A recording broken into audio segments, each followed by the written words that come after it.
Bonjour. Hier, j'ai cité le moment dans les évangiles où Jésus a apaisé la tempête. Aujourd'hui, et toujours dans le contexte de la préparation pour le déconfinement qui aura lieu la semaine prochaine, je vais citer une autre occasion dans la vie de Jésus qui le ressemble un petit peu. Nous sommes en Matthieu chapitre 14, à partir de verset 22. Aussitôt après, Jésus pressa ses disciples de remonter dans le bateau pour qu'ils le précèdent de l'autre côté du lac, pendant qu'il renverrait la foule.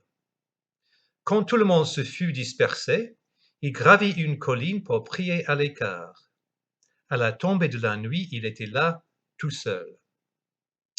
Pendant ce temps, à plusieurs centaines de mètres au large, le bateau luttait contre les vagues, car le vent était contraire. Vers la fin de la nuit, Jésus se dirigea vers ses disciples en marchant sur les eaux du lac. Quand ils le virent marcher sur l'eau, ils furent pris de panique. C'est un fantôme, dirent-ils. Et ils se mirent à pousser des cris de frayeur. Mais Jésus leur parla aussitôt. Rassurez-vous, leur dit-il, c'est moi. N'ayez pas peur. Alors Pierre lui dit, si c'est bien toi, Seigneur, ordonne-moi de venir te rejoindre sur l'eau. Viens, lui dit Jésus. Aussitôt Pierre descendit du bateau et se mit à marcher sur l'eau en direction de Jésus. Mais quand il remarqua combien le vent soufflait fort, il prit peur, et comme il commençait à s'enfoncer, il s'écria, Seigneur, sauve-moi. Aussitôt Jésus lui tendit la main et le saisit. Ta foi est bien petite, lui dit-il, pourquoi as-tu douté? Puis ils montèrent tous deux dans le bateau, et le vent tomba. Les hommes qui se trouvaient dans l'embarcation se prosternèrent devant lui en disant, tu es vraiment le Fils de Dieu. Ce qui m'a frappé la dernière fois que j'ai lu cette histoire, ce n'est pas autant le fait que Jésus marche sur les eaux. Après tout, Jésus est le Fils de Dieu. Et on sait qu'il a des pouvoirs qui dépassent les pouvoirs de nos hommes ordinaires. En fait, ce qui est étonnant, c'est que Pierre, le très, très humain, très faible Pierre, lui, en tant que simple être humain, réussit, même si c'est brièvement, à marcher sur les eaux. Ce n'est que quand il détourne son regard de Jésus et commence à regarder le vent et les vagues, plutôt que de fixer son regard sur Jésus, qu'il commence à s'enfoncer.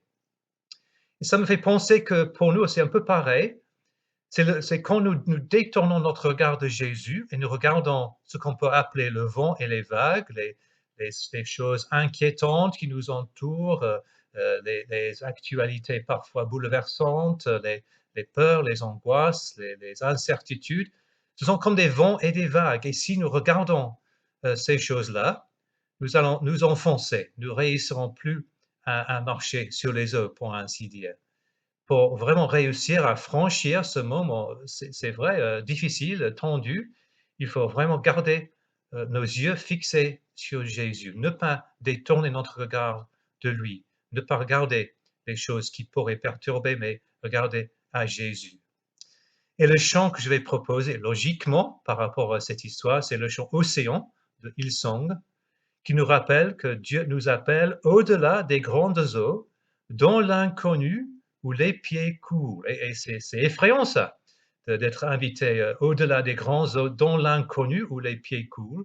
Mais le chant nous rappelle aussi que dans les tempêtes, mon âme reposera en toi. Tu es à moi et je t'appartiens. Que notre regard puisse être fixé sur Jésus, notre Seigneur, notre Sauveur, qui nous dit, comme il a dit aux disciples, rassurez-vous, c'est moi, n'ayez pas peur. Je vous souhaite une bonne journée bénie du Seigneur.